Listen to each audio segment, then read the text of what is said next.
মৃত্যুর পর আপনার স্মার্টফোনের কি হবে? হয়তো কোনো এক ব্যস্ত দুপুরে অথবা ঘুম ভাঙা পড়ে জীবন থেমে যাবে নিঃশব্দে। হঠাৎ আপনার ঘর, কাপড়, চায়ের কাপ সব কিছুই থাকবে। থাকবে আপনার স্মার্টফোনটিও, শুধু আপনিই থাকবেন না। আপনি যখন থাকবেন না, স্মার্টফোনটা তখন হবে এক নিঃশব্দ স্মৃতিকার। তাতে থাকবে আপনার প্রিয়জনের গলা ভয়েস নোট, থাকবে সে একটা ছবি যেটা আপনি শেষবার তুলেছিলেন সূর্যাস্তের দিকে তাকিয়ে। থাকবে কিছু অসমাপ্ত খসড়া, কেউ হয়তো কখনো পড়বেই না। থাকবে সে হোয়াটসঅ্যাপের মেসেজ, পরে লিখছি বলে রেখে যাওয়া, যেটা আর কখনো লেখা হবে না।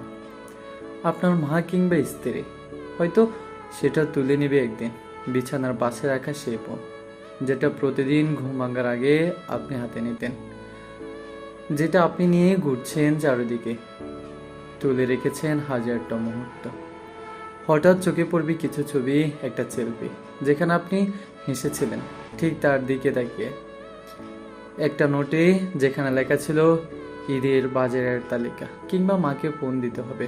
হয়তো খুঁজে পায় এমন কোনো মেসেজ যেটা আপনি কাউকে পাঠাতে চেয়েছিলেন কিন্তু পাঠাননি। তাতে লেখা ছিল, আমি আসলে খুব একা।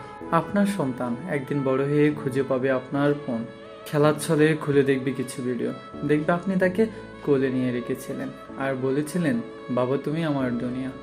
সে তখন বুঝবে একটা ফোন আসলে শুধু ফোনই ছিল না, এটা ছিল এক জীবনের কাছে দলিল।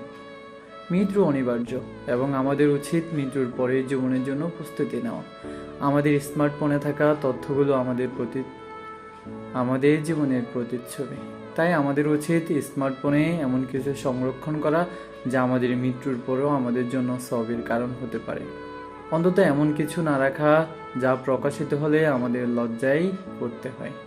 তাই আমাদের উচিত স্মার্টফোনকে এমন এক বন্ধু বানানো যে মৃত্যুর পরবর্তী জীবনেও আমাদের জন্য সাক্ষী হবে কল্যাণকরের। মৃত্যুর প্রস্তুতি শুধু জানাজা বা কবরের কাপড়ে নয়, প্রস্তুতি লাগে ডিজিটাল দুনিয়াতেও।